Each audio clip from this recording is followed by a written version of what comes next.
আজকে আপনাদের একটি মজাদার এবং ভিন্ন ধরনের কাবাব রেসিপি তৈরি করে দেখাবো। সবসময় তো ছোলার ডাল বা বুটের ডাল দিয়ে কাবাব তৈরি করে থাকি, তবে আজকের এই ইউনিক কাবাব রেসিপি একবার দেখলে আপনারাও বাড়িতে বারবার ট্রাই করবেন। তবে চলুন রেসিপিটি দেখে নিই।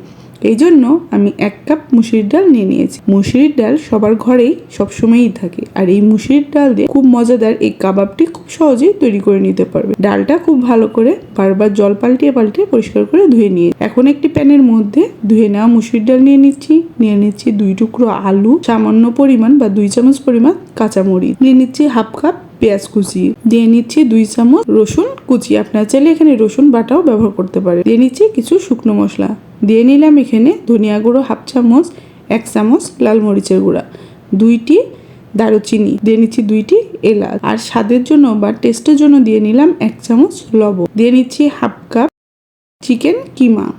আপনারা চাইলে এখানে চিকেনের পরিমাণটা আরও বেশি করে নিতে পারেন। আর দিয়ে নিলাম হাফ চামচ আদা আর জিরা পেস্ট। অ্যান্ড সবগুলো মশলা দিয়ে মুসুরির ডাল এবং মাংস খুব ভালো করে নাড়াচাড়া দিয়ে কিছুক্ষণ মিডিয়াম টু লো হিটে রান্না করে নেব। এতে করে ডালের সাথে মশলাগুলো খুব ভালো করে মিশে যাবে। 2 থেকে 3 মিনিট পর্যন্ত আমি খুব ভালো করে মশলা দিয়ে ডালটা কষিয়ে নিয়েছি। এই পর্যায়ে দিয়ে দিলাম 1.5 কাপের একটু কম জল। প্রথমে আমি 1 কাপ জল দিয়ে নিয়েছি, তারপরে আমি আধা কাপেরও কম জল দিয়ে নিয়েছি। এখন ঢাকনা দিয়ে ঢেকে রান্না করে নেব জল শুকিয়ে আসা পর্যন্ত। এখানে জল অনেকটাই শুকিয়ে এসেছে এবং দেখতেই পাচ্ছেন ডাল একদম ঝরঝরে হয়েছে।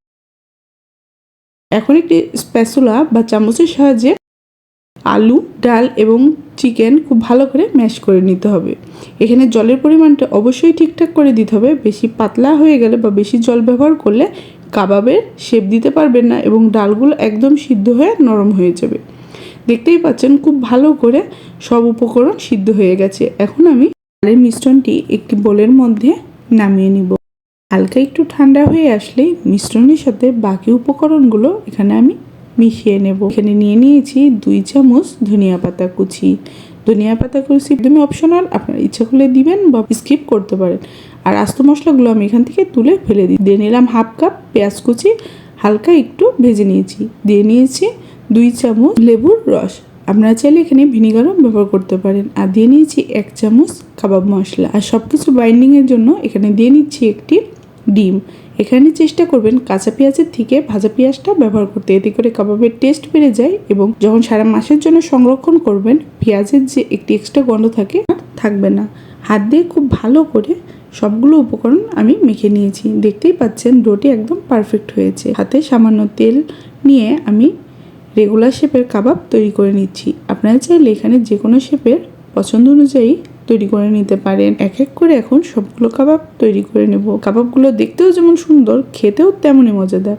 কাবাবগুলো তৈরি করার পরে আমি 10 মিনিট ফ্রিজে রেখে দিয়েছিলাম। এতে করে কাবাবের মিশ্রণটি অনেকটাই হালকা একটু শক্ত হয়ে যায় এবং কোটিং করার সময় খুলে আসার সম্ভাবনা থাকে না। কোটিং করার জন্য নিয়ে নিয়েছি ব্রেড ক্রাম্বস আর নিয়ে নিয়েছি একটি ডিম। সারা মাসের জন্য সংরক্ষণ করতে চাইলে এ পর্যায়েও আপনারা কাবাবগুলো সংরক্ষণ করে নিতে পারেন। এখন আমি একটি একটি করে কাবাব ডিমের মধ্যে এবং ব্রেড ক্রাম্বসের মধ্যে কোটিং করে নেব। আপনারা হাতের কাছে ব্রেড ক্রাম্বস না থাকলে পাউরুটি বা বিস্কুট দিয়ে আপনার বাড়িতেই খুব সহজে ব্রেড ক্রাম্বস তৈরি করে নিতে পারবেন। এখন একটি করে ডিমের মধ্যে কাবাবগুলো দিয়ে ভালো করে ব্রেড ক্রাম্বসের মধ্যে গড়িয়ে নিব। এতে করে কোটিংগুলো খুলে আসার সম্ভাবনা খুব কম থাকে কাবাবগুলো ভাজার সময়। আপনারা চাইলে এই কোটিং করার পরেও সংরক্ষণ করতে পারবেন সারা মাসের জন্য। দেখতেই পাচ্ছেন কত সুন্দর কালার এখনই এসে গেছে। এখন পর্যাপ্ত পরিমাণে তেল গরম করে এক এক করে সবগুলো কাবাব ভেজে নেব। খেয়াল রাখবেন এখানে মিডিয়াম টু লো হিটে কাবাবগুলো ভাজবেন, এতে করে কাবাবগুলো ভেতর থেকেও খুব ভালো করে ভাজা হয়ে যাবে এবং ওপরটাও পুড়ে যাবে না। এবং একসাথে সবগুলো কাবাব ভাজবেন না, এতে করে কাবাবগুলো ভেঙে যাওয়ার সম্ভাবনা থাকবে। আমি উল্টিয়ে পাল্টিয়ে মিডিয়াম টু লো হাসে একটু সময় নিয়ে সবগুলো কাবাব ভেজে নিচ্ছি এবং দেখতেই পাচ্ছেন কাবাবগুলো কত সুন্দর কালার চলে এসেছে। এখন আমি কাবাবগুলো নামিয়ে নেব। এই একইভাবে সবগুলো কাবাব ভেজে নেব। 1 কাপ ডাল আর 1 কাপ চিকেন দিয়ে আপনারা পুরো পরিবারের জন্য কাবাব তৈরি করে নিতে পারবেন খুব অল্প সময়ে এবং খুবই কম খরচে। দেখতেই পাচ্ছেন ওপরটা কতটা ক্রিস্পি এবং ভেতরটা হবে একদমই জুসি।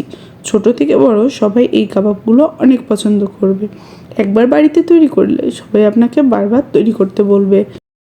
একটি কাবাব আপনাদের আমি ভেঙে দেখাচ্ছি, তাহলেই বুঝতে পারবেন ভেতরটা খুব ভালোভাবে কুক হয়ে গেছে। আশা করি আমার আজকের রেসিপিটা আপনাদের অনেক ভালো লাগবে। যদি আপনাদের কোনো রেসিপি রেকমেন্ডেশন থাকে অবশ্যই কমেন্ট বক্সে জানাবেন, আমি চেষ্টা করব সেই রেসিপিটি তৈরি করে দেওয়ার জন্য।